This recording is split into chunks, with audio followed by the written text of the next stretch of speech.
Jika tak malu berbuatlah sekehendakmu. Jangan lupa subscribe atau bagikan ya, semoga menjadi bekal dan amal ibadah kita di akhirat kelak.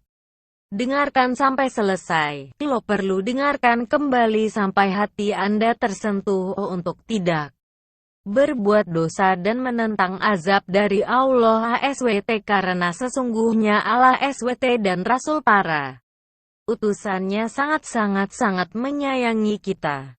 Dengan menyebut nama Allah yang Maha Pemurah lagi Maha Penyayang. Segala puji bagi Allah, Tuhan semesta alam. Maha Pemurah lagi Maha Penyayang, yang menguasai di hari pembalasan.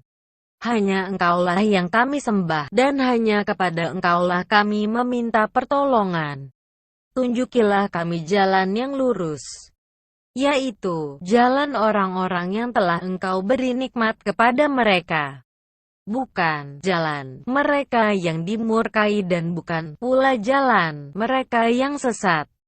Bila rasa malu telah sirna dalam diri seseorang, maka akan lahirlah perilaku yang bertentangan dengan aturan-aturan Allah Ta'ala.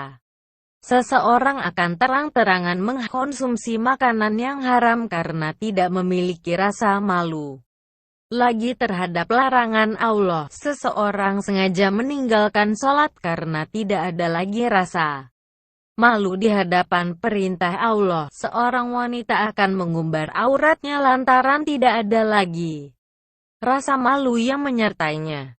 Bila seseorang yang tidak memiliki rasa malu terdapat perintah dan larangan Allah, maka diibaratkan hati orang tersebut telah mati.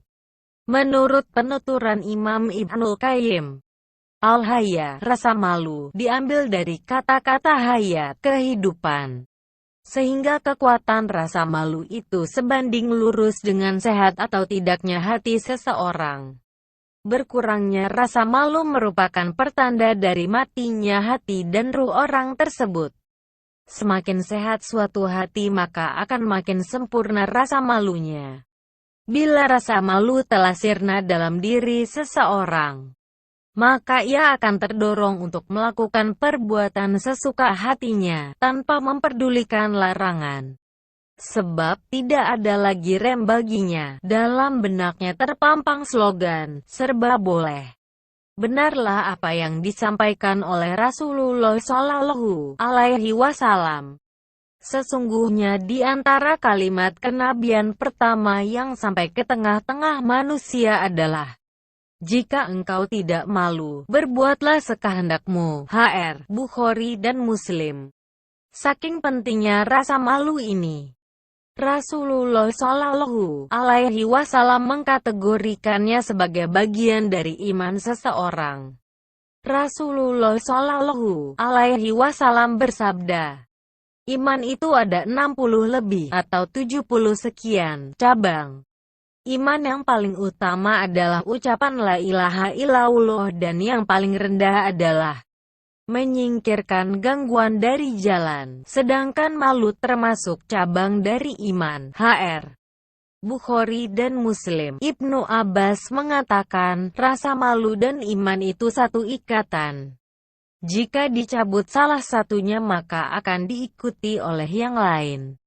Bagi kaum wanita, rasa malu adalah ciri khasnya yang menunjukkan ketinggian akhlaknya. Ini dikarenakan seorang wanita memiliki satu tabiat yang cenderung untuk malu. Bahkan, bagi seorang gadis ketika ia dilamar seorang laki-laki, maka diamnya itu adalah sebuah jawaban. Diam yang dilandasi rasa malu untuk terus terang mengungkapkan isi hatinya. Berikut kami ketengahkan beberapa contoh gambaran nyata para wanita yang memiliki rasa malu luar biasa yang patut menjadi panutan bagi setiap muslimah. Aisyah. Ketika Umar bin Khattab dimakamkan di sisi Rasulullah Shallallahu Alaihi Wasallam dan Abu Bakar, maka Aisyah senantiasa mengenakan hijab dan penutup wajahnya. Suatu saat ia ditanya, "Bibi, mengapa engkau melakukan hal seperti ini?" padahal engkau berada di rumahmu sendiri. Aisyah menjawab, dia, yakni Umar bin Khattab, adalah orang asing bagiku, bukan mahram. Aisyah sadar betul, ketika sahabat Umar bin Khattab dimakamkan di sisi Nabi Shallallahu Alaihi Wasallam di dalam kamarnya. Berarti ada orang lain yang bukan mahramnya yang tidak pantas untuk menampakkan aurat di hadapnya. Padahal, kita tahu bahwa saat itu Umar bin Khattab telah wafat. Namun, demikian karena didorong rasa malu yang tinggi, membuat Aisyah senantiasa menutup auratnya. Subhanallah. Ummu Kulsum binti Ja'far bin Abi Thalib.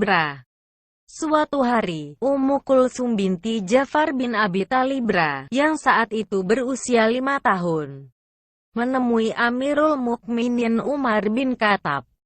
Saat itu, bajunya terjulur di belakangnya sejengkal atau lebih sedikit. Umar pun ingin bercanda dengannya. Lalu ia mengangkat baju Ummu Kulsum hingga terlihat telapak kakinya.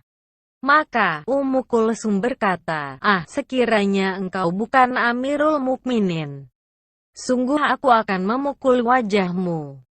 Subhanallah, meski baru berusia 5 tahun, Ummu Kulsum berusaha untuk senantiasa menutup auratnya. Apa gerangan yang mendorongnya untuk mengambil sikap itu? Jawabnya adalah rasa malu yang senantiasa menyertainya. Fatimah. Ketika Fatimah sakit yang menghantar kepada kematiannya, Asma binti Umaisra menjenguknya. Lalu, Fatimah berkata kepada Asma, demi Allah, sungguh aku sangat malu bila besok, yakni ketika meninggal, tubuhku terlihat di hadapan para laki-laki dari balik papan ini. Pada masa itu, biasanya mayat diletakkan di atas papan, lalu ditutupi kain. Namun masih menampakkan lekuk tubuh mayat. Maka, Asma berujar kepadanya, atau, apakah engkau menginginkan kami membuatkan tempat khusus dari kayu? Lalu, Asma membuatkan alat untuk membawa mayat yang samping kanan kirinya diberi papan yang mirip dengan kotak kayu, lalu ditutupi dengan pelepah kurma basah. Lalu, di atasnya diletakkan kain yang lebar yang tidak menampakkan tubuh mayat. Ketika Fatimah melihatnya, ia berujar kepada Asma, semoga Allah menutupimu sebagaimana engkau telah menutupiku.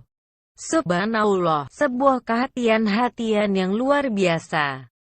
Tidak bisa dibayangkan betapa mulia cara pandang Fatimah yang muncul dari rasa malu yang senantiasa menyertainya. Semoga Allah Ta'ala membukakan hati kita untuk senantiasa menghias diri dengan rasa malu dan memberikan keistiqomahan dalam menapakinya. Dari Abdullah bin Amr radhiyallahu ta'ala anhu, bahwa Nabi Shallallahu Alaihi Wasallam bersabda, sampaikanlah dariku walau hanya satu ayat. HR Bukhari. Rasulullah Shallallahu Alaihi Wasallam bersabda, barang siapa yang membantu perlengkapan orang yang berjihad di jalan Allah maka sungguh dia juga telah ikut berjihad, dan barang siapa yang membantu keluarga seorang yang berjihad di jalan Allah dengan suatu kebaikan maka dia juga telah ikut berjihad. HR Al-Bukhari dan Muslim dari Zaid bin Khalid Al-Juhani radhiyallahu anhu.